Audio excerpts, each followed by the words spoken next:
Swift Sport. It's an important badge. Suzuki have always created awesome hot hatches, but can this one stand up to its predecessors? Is this a true samurai?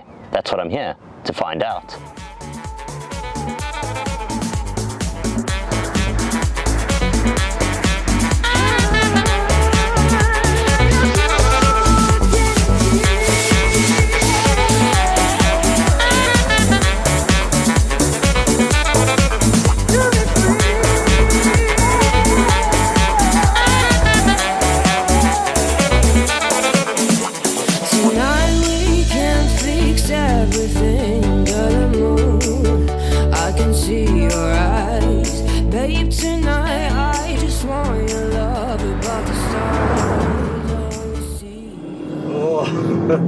This feels fantastic. If there's one segment of motoring that keeps me running back for more and more, it's a good hot hatch. Welcome everybody to this, the modern day Suzuki Swift Sport. On the outside, it's got those angry, aggressive little lines, a little samurai warrior. It's got a couple of sporting touches, but it's when you're in here driving along, getting to push it around a bit and explore, taking advantage of its new 1.4 litre turbo booster jet motor, that you can really appreciate what a hot hatch is all about.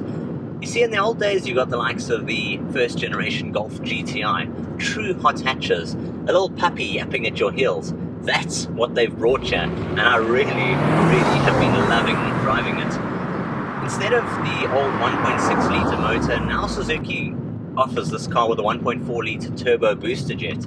Chucks out 103 kilowatts, 230 newton meters of torque, all from low within the rev range, and the result is a car that fizzes, it cranks, it's got that exciting, it just keeps egging you on to drive it that bit harder, and it's available with an automated transmission. But don't buy that one, buy this one. This 6-speed manual box is a peach of a thing. Mated to this car, the feel of it, a winding road like this, there is simply nothing better in terms of motoring than something like this.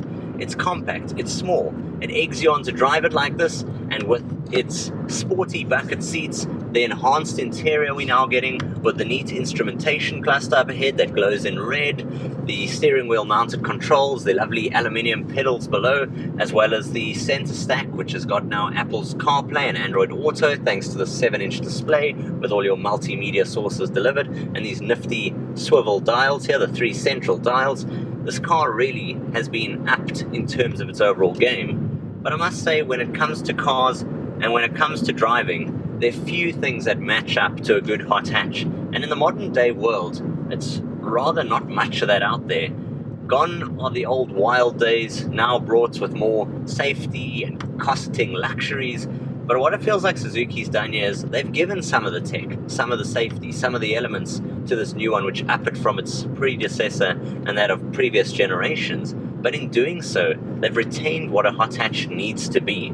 It needs to be small, it needs to be on its toes, it needs to keep yapping at you, and it needs to have a great manual transmission. If you can blend all of that together, you're in for a car which keeps you smiling, smiling, and smiling. And that is what they've done here. From me, Jason of TechnoBok, I have absolutely loved every second in this Suzuki Swift Sport. Until next time, I'll see you guys soon. Cheers for now.